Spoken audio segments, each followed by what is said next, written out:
ગુજરાતમાં કોંગ્રેસ અને ભારતીય જનતા પાર્ટીની બંનેની હાલત એક જેવી થઈ હોય તેવું લાગે છે અને કહેવત એ કોંગ્રેસ માટે જે ઉપયોગમાં આવતી હતી એ આજે ભાજપ માટે ઉપયોગમાં આવતી હોય તેવું લાગે છે કે ઘર ફૂટે તે ઘર જાય।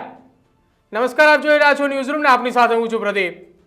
ગુજરાતની અંદર ભારતીય જનતા પાર્ટીના ગુજરાતના અલગ અલગ જિલ્લાઓ અને અલગ અલગ મહાનગરપાલિકાના પ્રમુખના નામની જાહેરાત એ ભારતીય જનતા પાર્ટી કરી રહી છે, પરંતુ પહેલી વાર ક્યાંક એવી ઘટના બની છે કે ભારતીય જનતા પાર્ટી માટે ઘર ફૂટે ત્યાં ઘર જાય એ કહેવત ઉપયોગમાં અત્યારે આવી રહી છે કે ભાજપે ગુજરાતની અંદર પ્રદેશ પ્રમુખના અથવા જિલ્લાના જે પ્રમુખો છે, જિલ્લા પ્રમુખ, મહાનગરપાલિકાના પ્રમુખ, એના નામ જાહેર કરી પહેલા તો મીડિયામાં આવી ગયા।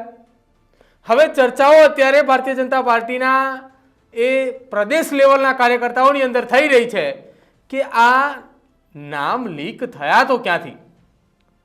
નક્કી કરાયેલા નામ એ કમલમ ગાંધીનગરથી લીક થયા, નક્કી કરાયેલા નામ એ CR પાટીલની ઓફિસમાંથી થયા કે પછી નક્કી કરાયેલા નામ એ મુખ્યમંત્રી કાર્યાલયથી થયા? જબરજસ્ત બજાર ગરમ થઈ ચૂક્યું છે, કેમ કે ગુજરાતની અંદર અત્યાર સુધી અલગ અલગ જિલ્લાઓની અને અલગ અલગ મહાનગરપાલિકાઓની જો વાત કરવામાં આવે તો લગભગ 5 કરતાં પણ વધુ પ્રમુખને રિપીટ કરવામાં આવ્યા છે। એક તરફ ગુજરાતની અંદર ભારતીય જનતા પાર્ટી નો રિપીટ થિયરી લાવવાની વાત કરી રહી હતી ને તેવામાં જિલ્લા પ્રમુખ અને મહાનગરપાલિકાની અંદર પ્રમુખોની યાદીની સંગઠનની અંદર 5 કરતાં વધુ પ્રમુખોને રિપીટ કરાયા છે અને રિપીટ કરતાની સાથે જ ચર્ચાઓ અને બજારે ગરમ થયું છે કે ભાજપની અંદર ભાજપનો જ વિભીષણ કોણ નીકળ્યું કે જેને ભારતીય જનતા પાર્ટીના કાર્યકર્તાઓ અને હોદ્દેદારો સુધી એ પ્રમુખનું નામ પહોંચે એ પહેલાં જ એ તમામ મીડિયા સુધી એ નામ પહોંચી ચૂક્યા છે।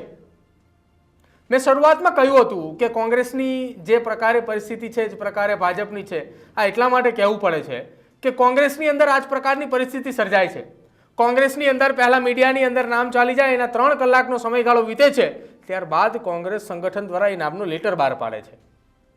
હવે વાત એ કોંગ્રેસ જેવી અત્યારે એટલા માટે લાગી રહી છે કે 5 કરતાં વધારે પ્રમુખને રિપીટ કરાયા, એની પણ યાદી સૌથી પહેલા મીડિયાની અંદર ચાલી। અલગ અલગ જિલ્લા પ્રમુખોની જો વાત કરવામાં આવે તો એની પણ યાદીઓ પહેલાં મીડિયા અને ન્યૂઝપેપરની અંદર પણ આવી ચૂકી છે। તો હવે એ ભારતીય જનતા પાર્ટીના સંગઠનના એ દિગ્ગજ હોદ્દેદારો ચર્ચા કરી રહ્યા છે કે આપણી જ પાર્ટીની અંદર રહીને આપણું જ ખાઈને આપણું જ વિભીષણ કોણ? અને આ ચર્ચા છેક ન માત્ર ગાંધીનગર સુધી પરંતુ દિલ્હી હાઈકમાન્ડ સુધી પણ આ ચર્ચાએ પહોંચી ચૂકી છે કે ગુજરાત ભાજપની અંદર જિલ્લા અને મહાનગરપાલિકાના પ્રમુખની વરણીની કામગીરી ચાલી રહી છે, તેવામાં જ ભાજપના કોઈ નેતા હોઈ શકે છે, ભાજપનો કોઈ કાર્યકર્તા હોઈ શકે છે, અથવા તો મેં આપને પહેલા જેમ જણાવ્યું એમ કે ગાંધીનગરની કમલમ, CR પાટીલનું કાર્યાલય અને મુખ્યમંત્રી નિવાસ સ્થાને આવેલું તેમનું કાર્યાલય, આટલી જગ્યા ઉપર ભારતીય જનતા પાર્ટીના જિલ્લાના પ્રમુખ અને મહાનગરપાલિકાના પ્રમુખની યાદી હોય છે, તો આમાંથી જ કોઈ વ્યક્તિ એવું હોય કે જેને ડિક્લેર કર્યું હોય।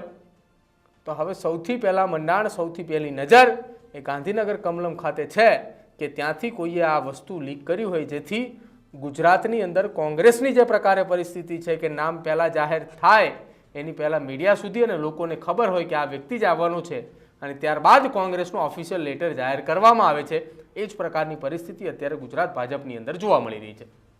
તમારું શું માનવું છે ગુજરાત ભાજપના વિભીષણને લઈને? અને ઘર ફૂટે તે ઘર જાય આ કહેવતને લઈને તમારું શું માનવું છે તે ખાસ અમારા કમેન્ટ સેક્શનની અંદર જરૂર જણાવજો। આવી જ પોલિટિકલ ઇન્ટરેસ્ટિંગ વાતો સાથે ફરી મળીશું। નમસ્કાર।